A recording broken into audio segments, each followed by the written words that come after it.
What was done cannot be undone, but we can end the silence. We can stop turning our heads away. We can look at you in the eye and finally say, on behalf of the American people, what the United States government did was shameful, and I am sorry.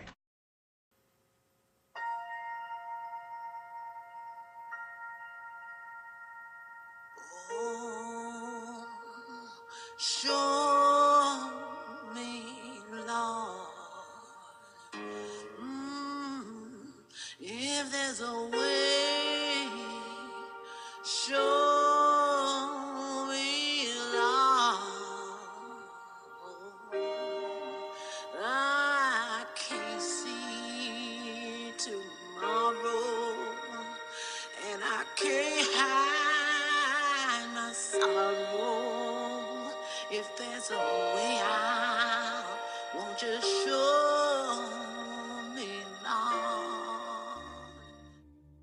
At the Atlanta Cotton Exposition in 1895, Booker T. Washington drew the attention of Northern philanthropists with his speeches stressing the need for economic development in Black communities. As a result, Julius Rosenwald, the president of Sears and Roebuck & Company, was inspired to reach out to African American communities in Tuskegee, Alabama. Studies underwritten by the Rosenwald Fund revealed that disease and poor health were obstacles to development in Tuskegee, which ultimately led to a series of health initiatives against hookworm, pellagra, and eventually syphilis. Syphilis is a deadly venereal disease that, if left untreated, can result in deep skin lesions, heart disease, bone deformities, blindness, paralysis, and dementia. Early treatment for the spirochete bacterium that causes syphilis included mercury, bismuth, and later arsenic. These treatments were typically ineffective, often dangerous, and sometimes fatal. Launched by the U.S. Public Health Service, PHS, in the 1930s, the Tuskegee study began as a health initiative to reduce venereal diseases in the rural South. The Rosenwald Fund financed a 2-year demonstration project and discovered the majority of Macon County residents were poor African Americans with little or no medical care, and that almost half of them were syphilitic. In 1929, the stock market crash and the ensuing Great Depression forced the Rosenwald Fund to withdraw its support for a follow-up project. 3 years later, the PHS launched the Tuskegee study of untreated syphilis in the Negro male and began recruiting test subjects ages 25 to 40 from the surrounding area. You don't intend on telling them they have syphilis, do you? Well, if they have it, we'll have to tell them something, won't we? Well, maybe we better not use a word they never heard before. That'll just scare them off, Doctor. Told they were receiving free treatment for bad blood, a generic term used at the time for many different diseases, approximately 400 syphilitic and 200 non-syphilitic African American males underwent blood tests and later painful spinal taps. Eunice Rivers, an African American PHS nurse assigned to monitor the Tuskegee study, soon became a key figure because she was trusted by the subjects and ensured their cooperation. Although she knew the true intent of the study, she did not inform the men, convinced that they were better off because of the other medical care they were receiving. These subjects were never told that they had syphilis. In fact, the researchers did everything within their power to prevent participants from discovering they had the disease. During World War II, the PHS purposely excluded patients from the draft to prevent them from learning about their syphilitic status during medical examinations. Treatment was withheld from infected subjects, even after penicillin was proven to be a safe and effective treatment for syphilis in 1943. Excuse me, nurse, we're here to get this man a penicillin shot. Name? Willie Johnson. Can't help you. Why not? Name's on the list. What list is that, ma'am? Tuskegee study. No penicillin allowed. How come I can't get a shot like Caleb got a shot? I come. Never mind, Willie. Come on, we just go somewhere else. Won't help.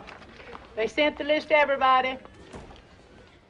In 1966, Henry Beecher published an article in the New England Journal of Medicine exposing corrupt medical studies, drawing attention to the unethical procedures used in many medical experiments.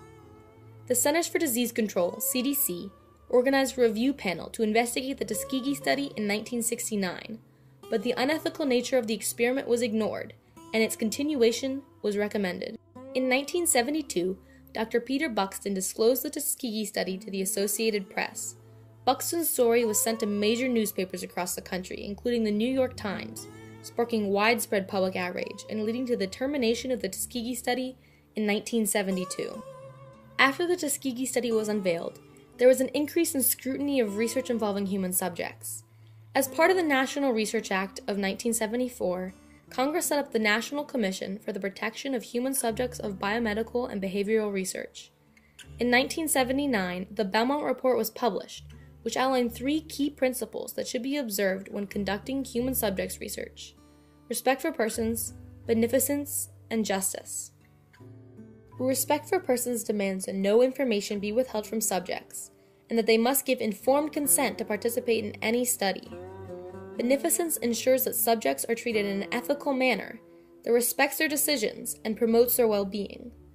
Justice requires that all participants be treated equally, no matter their race or gender. It made it mandatory that patients had to have informed consent before participating in any study. The National Research Act and the Belmont Report prevent researchers from taking advantage of subjects and ensure the protection and equal treatment of participants. Institutional review boards were also created at medical schools and universities to evaluate scientific studies and reduce the chances that an experiment like the Tuskegee study would ever happen again. The other part that was very important from the Tuskegee study was the importance of having an independent review board, often now called an institutional review board, where an independent group not involved in the research has to make sure that the human subjects are protected from the potential harmful effects of the research study. That committee is going to review the research, make sure that it's scientifically valid. I'm going to make sure that the rights and the welfare of human subjects are being protected, and all the risks that are identified are going to be minimized. Although these measures improved the conduct of human subjects research, they did not repair the relationship between African Americans and the healthcare system.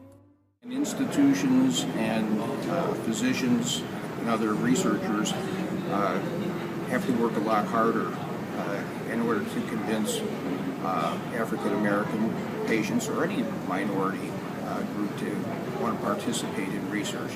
I think the Tuskegee study has had a profound effect upon how African Americans interact with healthcare providers in the United States, probably particularly older patients and patients in the parts of the United States in the South.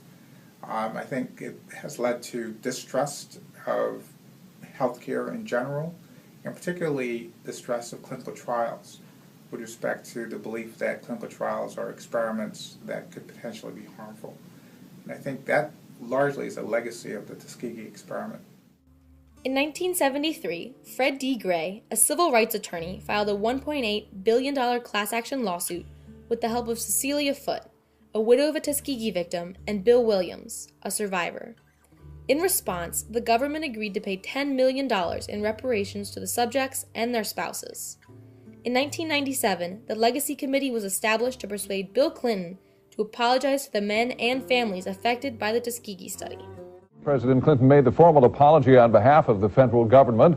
The project denied treatment to men with syphilis, and the president says their lives were trampled on. The Tuskegee study was a tragic and scarring episode in African American history, a shameful piece of Southern history, and a lasting blemish on biomedical research. The study publicly highlighted the unjust treatment of African Americans, led to the creation of codes and regulations for human subjects research, and shattered the relationship between African Americans, medical professionals, and the healthcare system. The Tuskegee study may have revealed a large amount of important information about the effects of untreated syphilis, but was it worth taking advantage of the participants and leading them to their deaths in the name of science?